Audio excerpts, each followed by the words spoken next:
আসসালামু আলাইকুম। আজ ক্লাস 7-এর লাইফ সায়েন্সের ক্লাসে আজ আমরা অভিশ্রবণ সম্পর্কে জানব।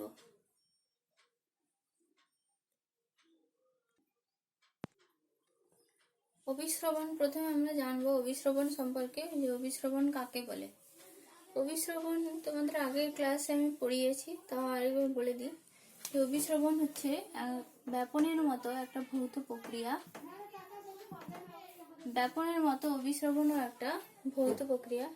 এই অভিশ্রবণে কি হয় না, ব্যাপন যেমন সমস্ত দ্রবণে সংঘটিত হয়, তরলে, কঠিনে, গ্যাসে সমস্ত দ্রবণে সংঘটিত হয়, কিন্তু অভিশ্রবণ সমস্ত দ্রবণে সংঘটিত হয় না, শুধুমাত্র তরলে তরলে ঘটে।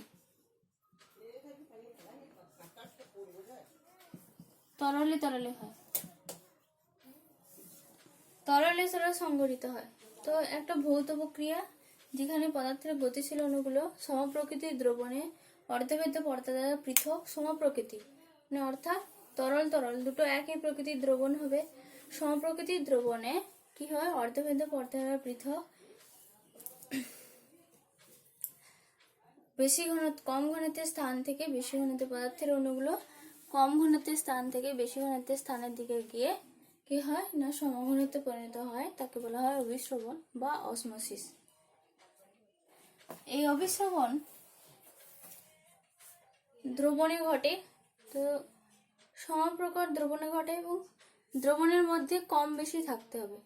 এই দ্রবণে কম বেশির ভিত্তিতে, দ্রবণ বলতে কোনো তরল দুটো তরলের মধ্যে হয়, বা কোনো কোষীয় তরল এবং বাইরের তরলের মধ্যে হবে। তো কোষীয় তরল এবং বাইরের তরলের যদি তারতম্য থাকে, কম বেশি থাকে, তবেই হতে সংঘটিত হবে।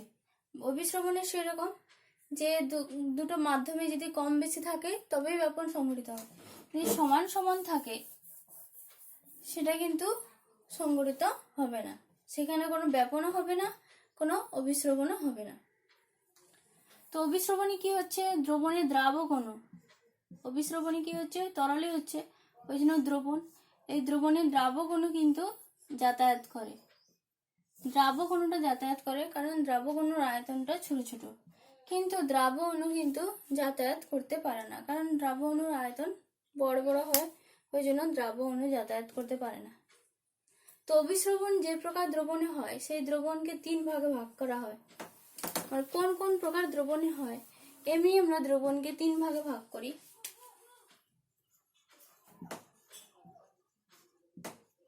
সমসারক দ্রবণ বা আইসোটোনিক,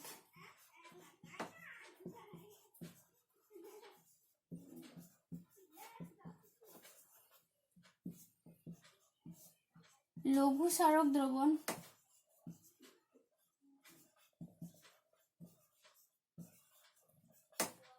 বা লঘু মানে কম, তাহলে হাইপোটোনিক, একে লঘু সারক দ্রবণ বা হাইপোটোনিক বলে।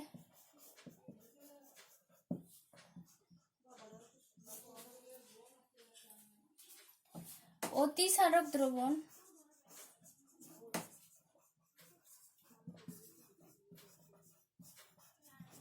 বা হাইপারটনিক।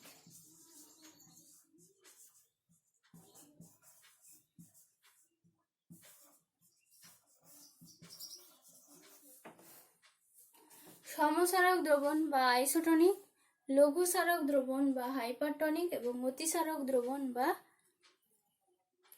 লঘু সারক দ্রবণ বা হাইপোটনিক আর অতিসারক দ্রবণ বা হাইপারটনিক।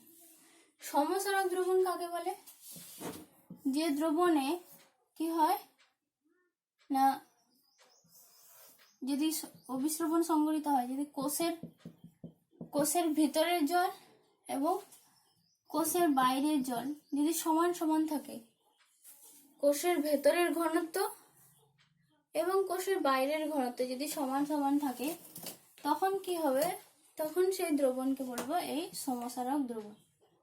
সমান সমান যখন থাকবে তখন তাকে আমরা কি বলবো না, সমান, এটাও সমান এটাও সমান থাকবে, তখন তাকে আমরা কি বলবো, অতিসারক সমসারক দ্রবণ। এইখানে এই সমসারক দ্রবণ কি হয়, অভিস্রবণ সংঘটিত হয় না, অভিস্রবণ হয় না। এই সমসারক দ্রবণে কিন্তু অভিস্রবণ হয় না, কারণ এখানে কোনো তারতম্য নেই, কম বেশি নেই, ঘনত্বের কোনো তারতম্য নেই, ওই জন্য এখানে কোনো অভিস্রবণ সংঘটিত হবে না। অভিস্রবণ সংঘটিত হয় লঘুসারক এবং অতিসারক দ্রবণে, এই দুটো দ্রবণে সংঘটিত হয়। আমরা লঘুসারক কাকে বলবো, যদি কোনো দ্রবণে আমরা কোষকে রাখি, ঠিক আছে, সজীব কোষের মধ্যেই তো হবে, কোনো কোষকে রাখি, তখন কি হবে, কোষের ঘনত্বের সাপেক্ষে, কোষের ভেতরে ঘনত্বের সাপেক্ষে, কোষের ভেতরে যে জলটা আছে ঘনত্বের সাপেক্ষে বাইরের ঘনত্ব যদি কম থাকে, বাইরের ঘনত্ব যদি কম থাকে, এর সাপেক্ষে মানে এর সাপেক্ষে এর ঘনত্ব যদি কম থাকে, তখন এই দ্রবণটাকে বলবো আমরা লঘু সারক দ্রবণ। আর অতিসারক দ্রবণ আমরা কাকে বলবো, অতিসারক দ্রবণ হচ্ছে যখন কোষের ঘনত্ব বেশি হবে,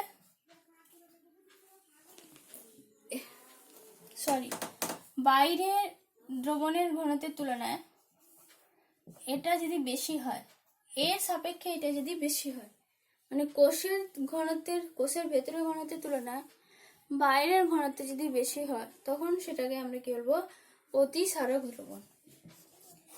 আর এই কম বেশি হলেই তবেই কিন্তু কি হবে, অভিস্রবণ সংঘটিত হবে।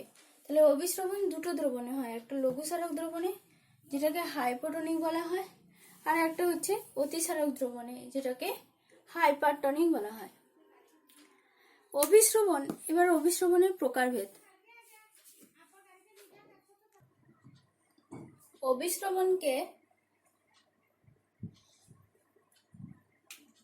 অভিস্রবণকে প্রক্রিয়ার ভিত্তিতে দুভাগে ভাগ করা হয়। একটা হচ্ছে কি অন্ত অভিস্রবণ,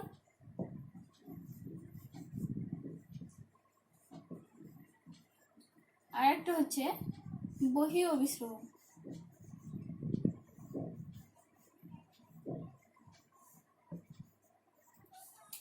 অন্ত অভিস্রবণ কাকে বলে, অন্ত অভিস্রবণ মানে ভেতরে অভিস্রবণ ঘটে, অর্থাৎ যখন কোনো দ্রবণে যদি কোষ রাখা হয়, কোষের সাপেক্ষে বাইরের কোষের ঘনত্ব যদি বেশি থাকে, কোষের ভেতরের যে তরলের ঘনত্ব যদি বেশি থাকে, কোষের বাইরের ঘনত্ব যদি কম থাকে, তখন কি হবে, অভিস্রবণ আমরা কি পড়েছি, যে কম ঘনত্ব থেকে বেশি ঘনত্বের দিকে পানিটা বেশি ঘনত্বের দিকে যাবে। তখন কি হবে, যখন বাইরের ঘনত্ব অর্থাৎ কম ঘনত্ব মানে কি, কোষের সাপেক্ষে কম ঘনত্ব মানে এটা কি দ্রবণ হবে, লঘু সারক দ্রবণ। এই লঘু সারক দ্রবণে যদি কোষকে রাখা হয়, লঘু সারক আমরা তখনই বলছি যখন কোষের সাপেক্ষে বাইরের দ্রবণটা কম। লঘু সারক দ্রবণ প্রথম থেকে নির্ধারিত হয় না, যখন কোষটা রাখা হয় তার দ্রবণের সাপেক্ষে যদি বাইরের ঘনত্বটা কম থাকে, তখন আমরা তাকে বলবো লঘু সারক। এই লঘু সারক দ্রবণে যখন কোষকে রাখা হয়, তখন কি হয় না, কোষের ভেতরে জলটা ভেতরে প্রবেশ করে, ঠিক আছে। এই যে ভেতরে প্রবেশ করছে, এই প্রক্রিয়াটাকে বলা হয় কি অন্ত অভিস্রবণ প্রক্রিয়া। এতে কি হয়, অন্ত অভিস্রবণ প্রক্রিয়া যদি কোষের ভিতরে জল অত্যাধিক পরিমাণে প্রবেশ করে, তখন কি সংঘটিত হবে, যে কোষটা রসস্ফীতি ঘটবে এবং এক সময় কি হবে, লাইসিস হয়ে যাবে, অর্থাৎ ফেটে যাবে, বিদীর্ণ হয়ে যাবে। এই পদ্ধতিকে বলা হয় কি ডিপ্লাজমোলিসিস।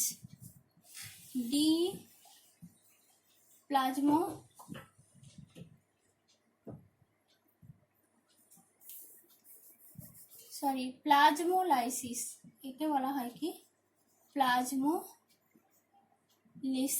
বা লাইসিস, ঠিক আছে। কোষের ভিতরে যখন জল প্রবেশ করে, যখন কি হয় না, কোষটা ফুলে যায়, রসস্ফীতি ঘটে, বা এক সময় কি হয়, কোষটা ফেটে যায়, এত জল প্রবেশ করে যে কোষটা ফেটে যায়। এই ফেটে যাওয়াকে বলা হয় কি হিমোলাইসিস। যদি কোনো দ্রবণে তাহলে এই অন্তঃবিশ্রবণ প্রক্রিয়াটা আমরা দৈনন্দিন জীবনে কি দেখতে পাই? যদি কোনো কিশমিশকে বা ছোলা যখন বাজার থেকে কিনে নিয়ে আসা হয়, খুব শুষ্ক অবস্থায় থাকে, চুপসানো থাকে, কিন্তু সেই ছোলাকে যদি আমি ওই জলে ডুবিয়ে দিই, এক রাত ভিজে দেওয়া হয়, কি দেখা যায়? ছোলাটা ফুলে যাচ্ছে। কিসের জন্য ফুলে যাচ্ছে? কি দেখা যাচ্ছে না, ছোলার ভেতরে যে ঘনত্বটা আছে, সেই ঘনত্বটা গাঢ়ত্বটা অনেক বেশি, এবং ছোলাতে যে দ্রবণে দেওয়া হয়েছে, জলের দ্রবণে দেওয়া হয়েছে, জলের ঘনত্বটা কম। তখন কি হচ্ছে না, অভিস্রবণ প্রক্রিয়া। কি অভিস্রবণ প্রক্রিয়া? ছোলা কিশমিশ এগুলো ফিরে যাচ্ছে অভিস্রবণ প্রক্রিয়া। অভিস্রবণ প্রক্রিয়ায় কি হচ্ছে, জলটা ভেতরের দিকে ঢুকতে থাকছে। জলটা ভেতরের দিকে ঢুকে কি হচ্ছে, ছোলাটা ফুলে যাচ্ছে। তাহলে ছোলা কিশমিশ এই যে পানিটা দিলে ফুলে যায়, হ্যাঁ, এটা কি ধরনের ঘটনা? এটা অভিস্রবণ ঘটনা। কি অভিস্রবণ? অভিস্রবণ। তাহলে ছোলার সাপেক্ষে ওই যে বাইরের পানিটা, সেটা কি সারক দ্রবণ? লঘু সারক দ্রবণ বা হাইপোটনিক দ্রবণ। তোমাদের এরকম কোশ্চেন আসতে পারে যে কিশমিশকে জলে ভিজিয়ে দিলে ফুলে ওঠে কেন, বা ছোলাকে জলে ভিজিয়ে দিলে ছোলা ফুলে ওঠে কেন? তো এটা তার কারণ হবে। তাহলে বহি অভিস্রবণ কি? বহি অভিস্রবণ ঠিক তার উল্টো। বহি অভিস্রবণ কোনো কোষীয় দ্রবণে যদি কোষকে রাখা হয়, তাহলে বহি অভিস্রবণ কি হবে? কোষকে রাখলে কোষের ঘনত্ব যদি কম থাকে এবং বাইরের ঘনত্ব যদি বেশি থাকে, কি হবে? এই দ্রবণকে আমরা কি দ্রবণ বলবো? বাইরে কোষের সাপেক্ষে বাইরের ঘনত্ব যদি বেশি হয়, তাকে আমরা কি বলবো? অতিসারক দ্রবণ বা হাইপারটনিক দ্রবণ। এখানে কি হবে? জলটা বাইরে বেরিয়ে আসবে, তখন কি হবে না, এই কোষটা কি হবে? চুপসে যাবে। ঠিক আছে, এই ঘটনাটাকে বলা হয় কি কি ডিপ্লাজমোলাইসিস। ডিপ্লাজমোলাইসিস। ঠিক আছে, তোমাদের প্লাজমোলাইসিস আর ডিপ্লাজমোলাইসিসের মধ্যে পার্থক্য আছে, তোমরা পার্থক্য লিখতে পারবে, বা লঘু সারক দ্রবণ অতিসারক দ্রবণের মধ্যে পার্থক্য আসতে পারে। অভিস্রবণ বহি অভিস্রবণের মধ্যে পার্থক্য। এই যে জল বেরিয়ে আসে, এই পদ্ধতিকে বলা হয় কি? বহি অভিস্রবণ পদ্ধতি। বহি অভিস্রবণ পদ্ধতিতে জল বেরিয়ে আসে। তোমাদের প্রশ্ন থাকতে পারে, কয়েকটা প্রশ্ন তোমরা, যেহেতু তোমরা এই দুটো আমি ইয়ে দিয়ে বুঝিয়েছি, যেমন ধরো নোনা জলের মাছ, নোনা জলের গাঢ়ত্বটা বেশি, মিঠা জলের গাঢ়ত্বটা কম। নোনা জলের গাঢ়ত্ব বেশি, মিঠা জলের গাঢ়ত্ব কম। নোনা জলের মাছকে যদি মিঠা জলে রাখা হয়, নোনা জলের মাছকে যদি মিঠা জলে রাখা হয়, কি হবে? নোনা জলের তো মাছের ভেতরে গাঢ়ত্ব কম, মিঠা জলের গাঢ়ত্ব কম, আর নোনা জলের গাঢ়ত্ব বেশি। তখন কি হবে? নোনা জলের মাছটা থেকে জল বেরিয়ে আসবে, মিঠা জলটা ওই মাছের ভিতরে ঢুকবে, এবং মাছটা কিছু সময় পরে ফুলেই হয়ে যাবে, মারা যাবে। ঠিক একইভাবে যদি মিঠা জলের মাছকে যদি নোনা জলে রাখা হয়, কি দেখা দেবে? কি হবে না, নোনা জলে রাখলে কি হবে? নোনা জলের ঘনত্বটা বেশি, তখন কি হবে? জলটা বেরিয়ে যাবে, লাস্টে মাছটা চুপসে যাবে, সেও কিন্তু মারা যেতে পারে। ওই জন্য নোনা জলের মাছ নোনা জলেই থাকে, মিঠা জলের মাছ মিঠা জলে থাকে। নোনা জলের মাছ কখনো মিঠা জলে থাকতে পারবে না, কারণ মারা যাবে। আর মিঠা জলের মাছও নোনা জলে থাকতে পারবে না, কারণ তাদের অভিস্রবণে বৈষম্য দেখা দেবে। বৈষম্য বলতে ভারসাম্য তাদের নষ্ট হয়ে যাবে, দেহের অভিস্রবণে ভারসাম্য নষ্ট হয়ে যেতে পারে।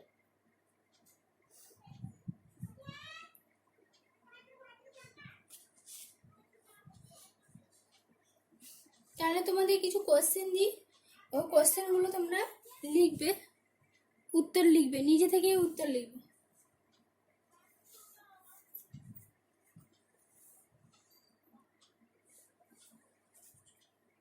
অভিস্রবণ কাকে বলে?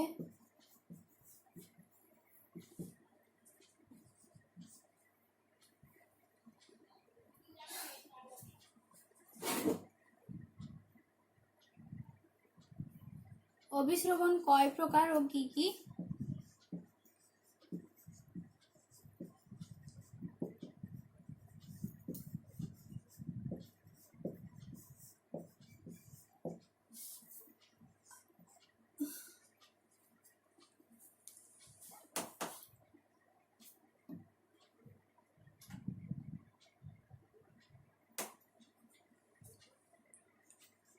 দ্রবণ কি?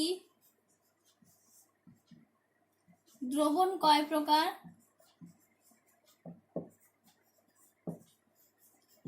ও কি কি? প্রত্যেকটার তোমরা সংজ্ঞা লিখবে, কি কি মানে সেখানে সংজ্ঞা লিখবে। লঘু স্মারক ও অতিস্মারক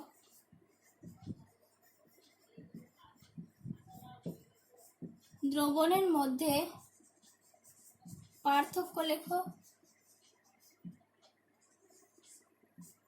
অন্ত অভিস্রবণ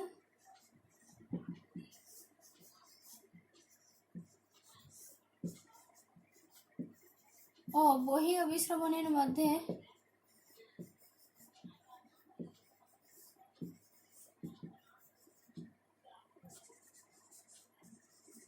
পার্থক্য লেখো।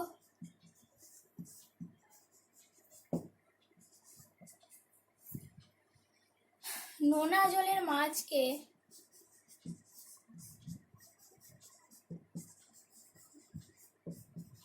যদি মিঠা জলে রাখা হয়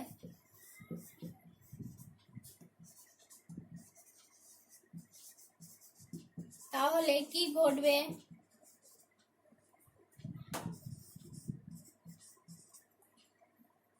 যুক্তি সহ ব্যাখ্যা দাও। যুক্তি সহ ব্যাখ্যা দাও।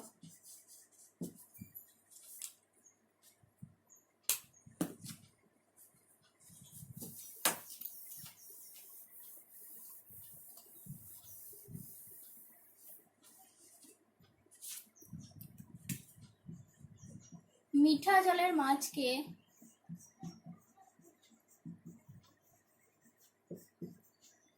যদি নোনা জলে রাখা হয়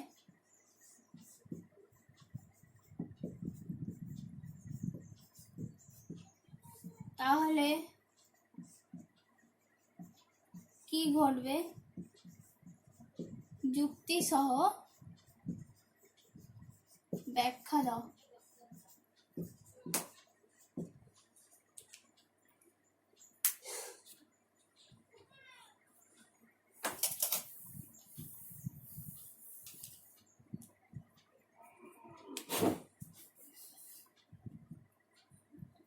শুকনো কিশমিশ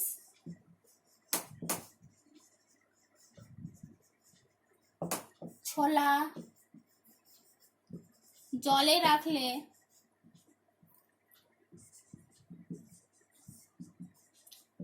ফুলে ওঠে কেন?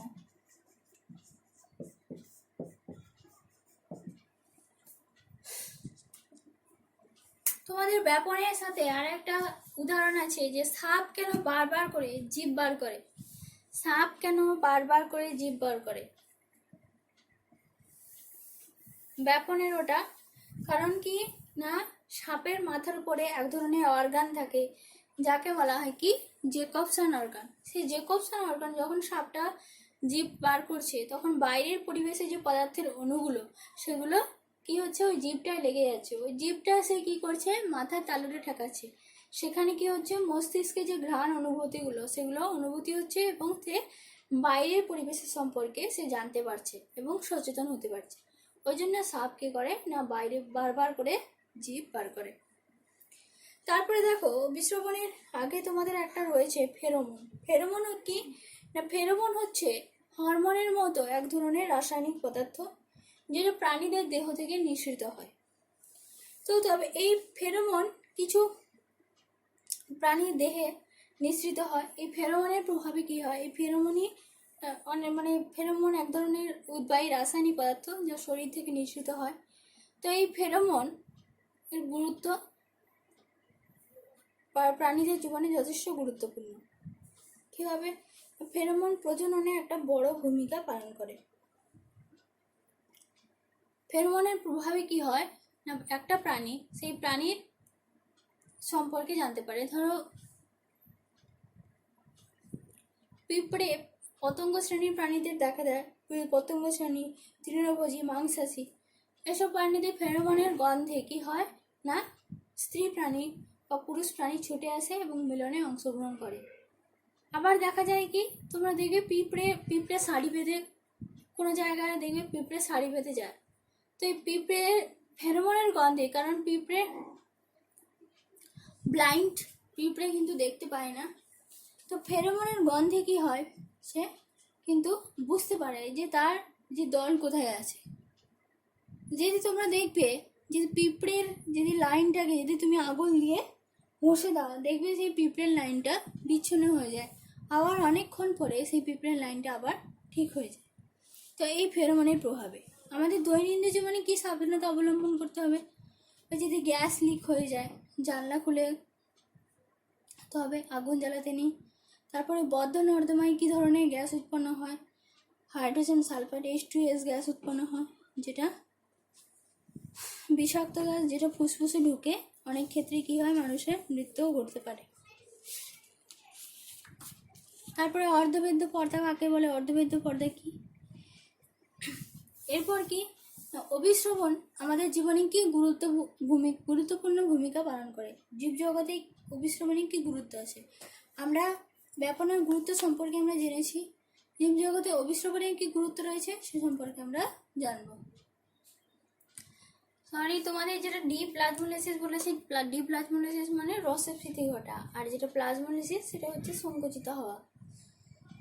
জীবজগতে অভিশ্রবণের কি গুরুত্ব? অভিশ্রবণ কি গুরুত্ব পালন করে?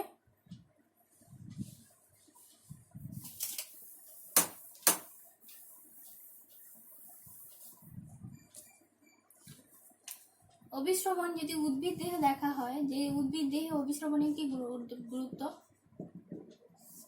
উদ্ভিদ দেহে অভিশ্রবণের কি গুরুত্ব? অভিশ্রবণ প্রক্রিয়া কি হয় না, স্থলজ উদ্ভিদের মূলরম দ্বারা জল শোষণ করে, উদ্ভিদের মূলরম দ্বারা জল শোষণ হয়, জল শোষণ করে সারা দেহে কি হয় না,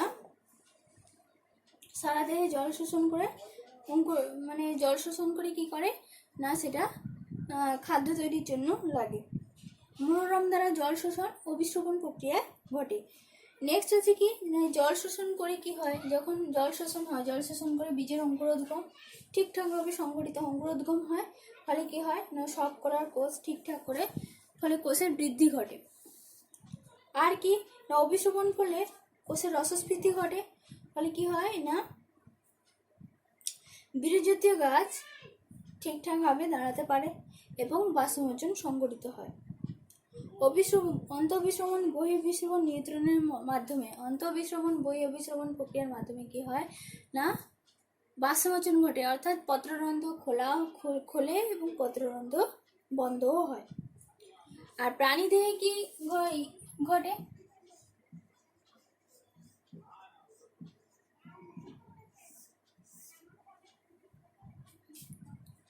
তাহলে উদ্ভিদ দেহে হচ্ছে মূলরম দ্বারা জল শোষণ,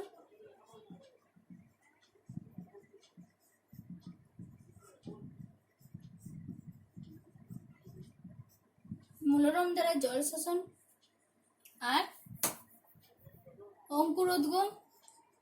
অঙ্কুরোদ্গমের ফলে হচ্ছে কোষের বৃদ্ধি ঘটছে, অঙ্কুরোদ্গম। প্রাণীদের কি হয় না, অন্তঃকোষীয় বহিঃকোষীয় তরলের মাধ্যমে অভিশ্রবণ প্রক্রিয়া চলে, ফলে কোষের বাইরে ও ভেতরে জলের ভারসাম্য বজায় থাকে। তারপরে কি হয় না, অভিশ্রবণ প্রক্রিয়ার মাধ্যমে কি হয়, রক্ত থেকে কলায় জলের আদান প্রদান ঘটে এবং অন্ত্র থেকে রক্ত শোষিত হয়। এভাবে কি হয় না, শরীরের মধ্যে একটা অম্ল ক্ষারের ভারসাম্য বজায় থাকে। তারপরে অভিশ্রবণের মাধ্যমে মূত্র প্রস্তুত হয়। এই প্লাজমোলাইসিস ও ডিপ্লাজমোলাইসিসের মধ্যে যে পার্থক্য, সেই পার্থক্যগুলো তোমরা করবে, আর যদি অসুবিধা হয় তাহলে আমাকে জিজ্ঞাসা করবে, আমি বলে দেবো। তোমরা চেষ্টা করবে নিজে থেকে যেগুলো বলেছি সেই টপিকের উপর ভিত্তি করে তোমরা পার্থক্যগুলো করবে। ঠিক আছে, অভিশ্রবণ এতদূর পর্যন্ত পড়ানো হলো। নেক্সট দিন আমরা অঙ্কুরোদ্গম সম্পর্কে জানব। কারো অসুবিধা হলে অবশ্যই জিজ্ঞাসা করবে।